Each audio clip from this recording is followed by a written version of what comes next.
Equipped with the Trident of Poseidon, Diana now faces Clea in the final showdown.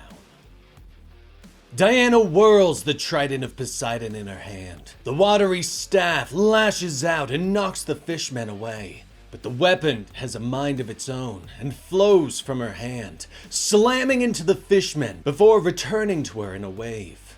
The Trident is sentient, and Diana can feel it in her mind. The Trident tells her that Clea is actually Atlantean, and Diana wonders if this is what drove the woman mad. She has been trapped in the maze for some time, far away from the ocean that she once called home, and in the proximity of a tool of the gods. Diana turns to find Ferdinand continuing the fight. The fishmen threaten to overwhelm him. "Be many," she whispers to the Trident and sends it sailing forth. The blade splits into numerous spouts and slams into the fishmen again, saving the Minotaur. Diana turns back just as Clea assaults her, punching Diana hard in the face before bringing her knee up and driving it into Diana's stomach. "You took my siren! You destroyed my staff! And now you claim my Trident of Poseidon?" Clea snarls as Diana falls to the floor, but the Amazon shakes her head and looks up. "None of those things belong to you, Clea, and that, not me, is why you could not possess them." Diana snaps at her. She reaches down and picks up a stone among the rubble. "Find Io. When Io exits the maze, seal it behind her," Diana whispers to the stone before casting a spell on it. She twists away from Clea and tosses the stone into a nearby passageway. "Ferdinand, follow this stone to my sister Io. She should take it with her when she exits," Diana shouts. The Minotaur hesitates for a moment, unhappy with the idea of leaving Diana to fight by herself. But Diana smiles at him. "I am not alone. Look at all these menfish," she shouts as the warriors close in on her. "We will meet again," she promises. Ferdinand hesitates for a moment longer before nodding and disappearing into the tunnel. The fishmen grab Diana by her arms and hold her down, but she lashes out with her legs and kicks them away. But Clea is behind her now, slamming an elbow into the back of Diana's head and knocking her to the ground. "Give me control of the Trident!" she bellows as she tries to kick Diana in the face. But the Amazon grabs her foot, stopping the blow. "That demand nicely sums up why you fail," Diana snaps as she twists and throws Clea into the air.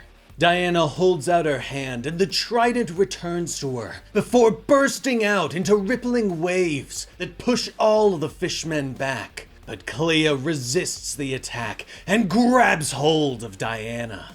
Meanwhile, Ferdinand has arrived at the portal that leads out of the maze. Io stands to greet him.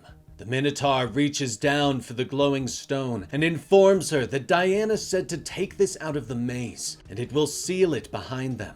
"But she is not coming?" Io asks. The Minotaur shakes his head. "She seemed to have a different plan in mind for herself," he explains. Io is unsure of this, but she finally nods and motions to Ferdinand to step through the portal. The Minotaur hesitates for a moment, unsure of what life will be like outside of the maze. But Io comforts him and he steps through.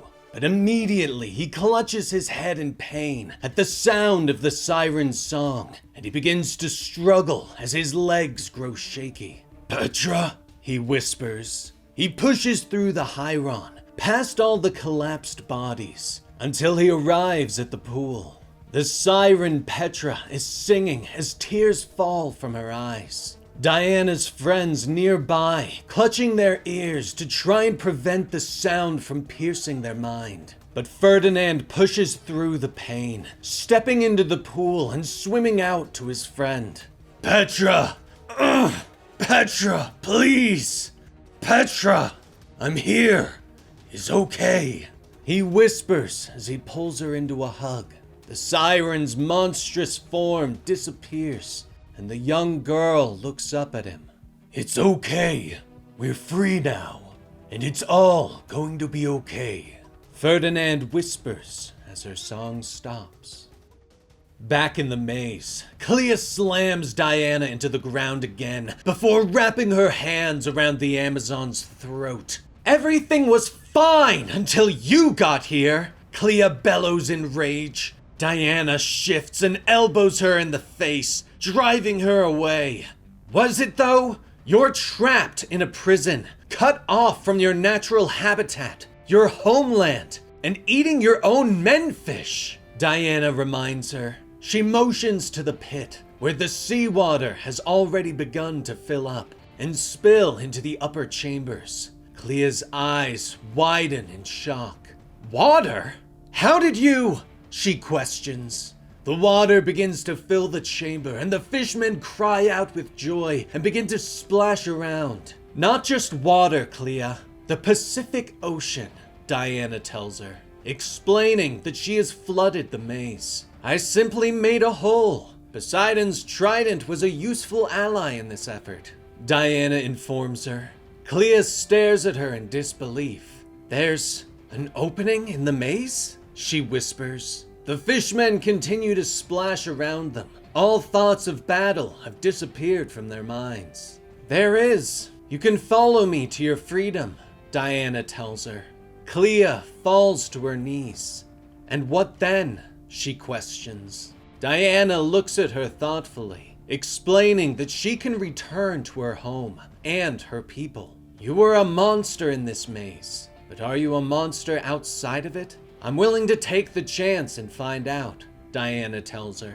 But you will find me less accommodating if I see you are still a monster when given your freedom, Clea. The choice is yours, she says as she leaps into the water and begins to swim down deep into the maze, aided by the glow and power of Poseidon's Trident. Clea and her fishmen gather at the edge of the pool for a moment, before all leaping into the waters and following the princess. Meanwhile, Io can wait no longer. Seawater has begun to flood all the passages of the maze, and finally, she has no choice but to leave. Diana, I hope you know what you're doing. Hera protect you, Io whispers as she turns into the portal and steps through. But as she enters the Hieron, there is a bolt of lightning, and she suddenly disappears. The others stare in shock. Later, Diana rises above the waters in Gateway City Harbor.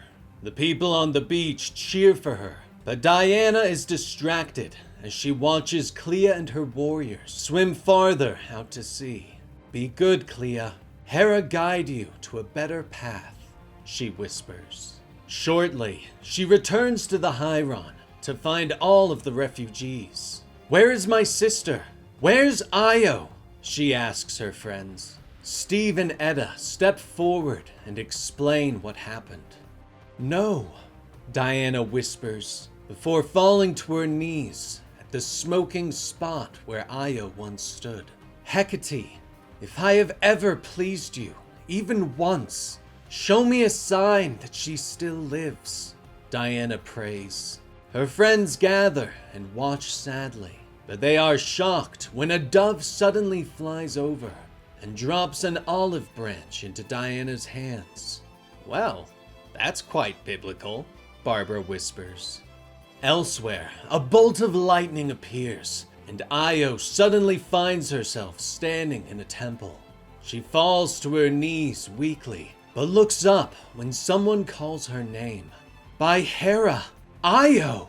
Queen Hippolyta gasps. Io's eyes widen, and she bows before her queen. But Hippolyta reaches down and helps her sister up. We feared we had lost you forever, Io, Hippolyta whispers. Io shakes her head and quickly explains that she was trapped in a maze, but she was saved by the princess. I've seen Diana. She's alive, Io whispers. Hippolyta quickly stands and rushes to the temple's balcony, shouting out to the Amazons below. Ring the bells! She's alive! Diana lives! She shouts. Far below, the bells of Themyscira ring, and the Amazons cheer for their lost princess. Meanwhile, in the black site at Area 41, Kale sits across from Dr. Poison, unhappy with the destruction of the maze and Poison's role in it. The maze and the entire lower levels have been lost to us, including all assets trapped inside, Kale snaps, threatening to have Dr. Poison sucked up into the air vents. But the doctor shakes her head, reminding Kale that she needs her. "And I want a new damn suit!" Dr. Poison hisses. Kale leans back and stares at her for a moment, before finally standing and leaving the room. Outside, she orders the technician to finally get Dr. Poison the new suit, but get her the Gen 1 suit. "I'm moving her to Project SS1, Kale says harshly to the technician's surprise. Kale turns and strides away, heading through Project SS1 on her way out, passing all the strange creatures they have locked away there, before finally coming to a woman in restraints with her mouth sealed. "It looks like you're finally going outside, Zatanna, because I'm going to send you to kill a witch," Kale orders. And that was the complete story for Absolute Wonder Woman, issue 12 by Kelly Thompson. The final issue in the Absolute Wonder Woman Labyrinth arc.